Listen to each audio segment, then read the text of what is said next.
Hello વાલા વિદ્યાર્થી મિત્રો અને મારા ખાખી લવરો, એલઆરડી પ્લસ પીએસઆઈ માટે તમારે અપડેટ છે તે ખાસ કરીને ધ્યાનથી સાંભળવા વિનંતી છે. તમારે લેખિત પરીક્ષા, શારીરિક પરીક્ષા અને કઈ રીતે અને કયા મહિનામાં રહેવાની છે તે સંપૂર્ણ જાણકારી આ વિડીયોમાં મળી રહેશે. ખાસ કરીને વિડીયોને પૂરો જોજો.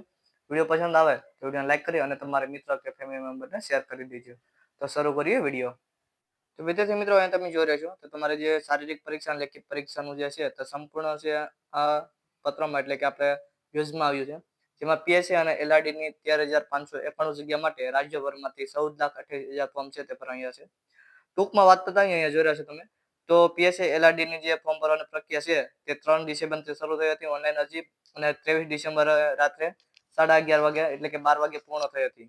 કુલ 13,591 પોસ્ટની જગ્યા માટે રાજ્યભરમાંથી 14,28,546 ઉમેદવારોએ અરજી કરી છે, જે એક ઐતિહાસિક આંકડો માનવામાં આવી રહ્યો છે. આ ભરતીમાં લોકરક્ષક કેડર એલઆરડી માટે 12,733 અને પીએસઆઈ કેડર માટે 858 છે તે જગ્યાઓ જાહેર કરવામાં આવી છે. એલઆરડીમાં બિન હથિયારી, હથિયારી, એસઆરપીએફ તેમજ જેલ સિપાહીની સમાવેશ થાય છે, જ્યારે પીએસઆઈમાં બિન હથિયારી, હથિયારી અને જેલર ગ્રુપ 2 ની ભરતી કરવામાં આવશે. ભરતી પ્રક્રિયા બોર્ડના સૂત્રો અનુસાર અગાઉ લેવાયેલી પીએસઆઈની લેખિત પરીક્ષાનું પરિણામ આગામી 10 દિવસમાં જાહેર થાય તેવી શક્યતા છે. પરિણામ જાહેર થયા બાદ લાયક ઉમેદવારોને આગામી તબક્કા માટે બોલાવવામાં આવશે. તેને પછી ટૂંક સમયમાં કોલ લેટર અને ગ્રાઉન્ડ છે લિસ્ટ જાહેર થઈ જશે.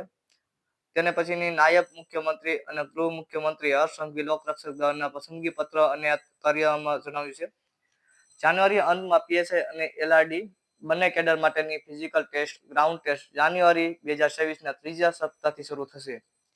જાન્યુઆરીના ત્રીજા સપ્તાહથી જે છે તે શરૂ થશે. ફોર્મ ભર્યા બાદ થોડા દિવસોમાં ઉમેદવારોને મેદાન ઉતરવા તૈયાર રહેવું પડશે.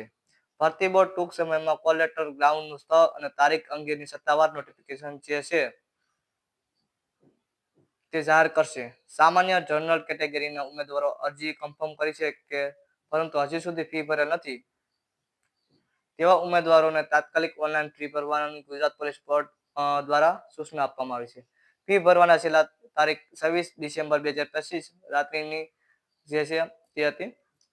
તેને પછી નક્કી કરવામાં આવી છે. નિર્ધારિત સમય મર્યાદામાં ફી ભરવામાં નિષ્ફળ રહેનાર ઉમેદવારોને અરજી અમાન્ય ગણાશે. તેઓ ભરતીની પ્રક્રિયામાં થી બહાર રહેશે. ઉમેદવારોને અંતિમ ક્ષણની મુશ્કેલીથી બચવા માટે વહેલી તકે ફી ભરવા ભરતી બોર્ડ દ્વારા અપીલ કરવામાં આવી છે. આ રીતે જે ફિઝિકલ છે તે અને ખાસ કરીને ટૂંક સમયમાં કોલ લેટર આવ્યો છે તે પણ ન્યૂઝમાં આવ્યું છે, એટલે ખાસ કરીને યોદ્ધાઓ તૈયાર રહેજો. વિડીયો પસંદ આવે તો વિડીયોને લાઈક કરી દેજો, ચેનલને સબસ્ક્રાઈબ કરી અને વિડીયો છે તે શેર કરી દેજો.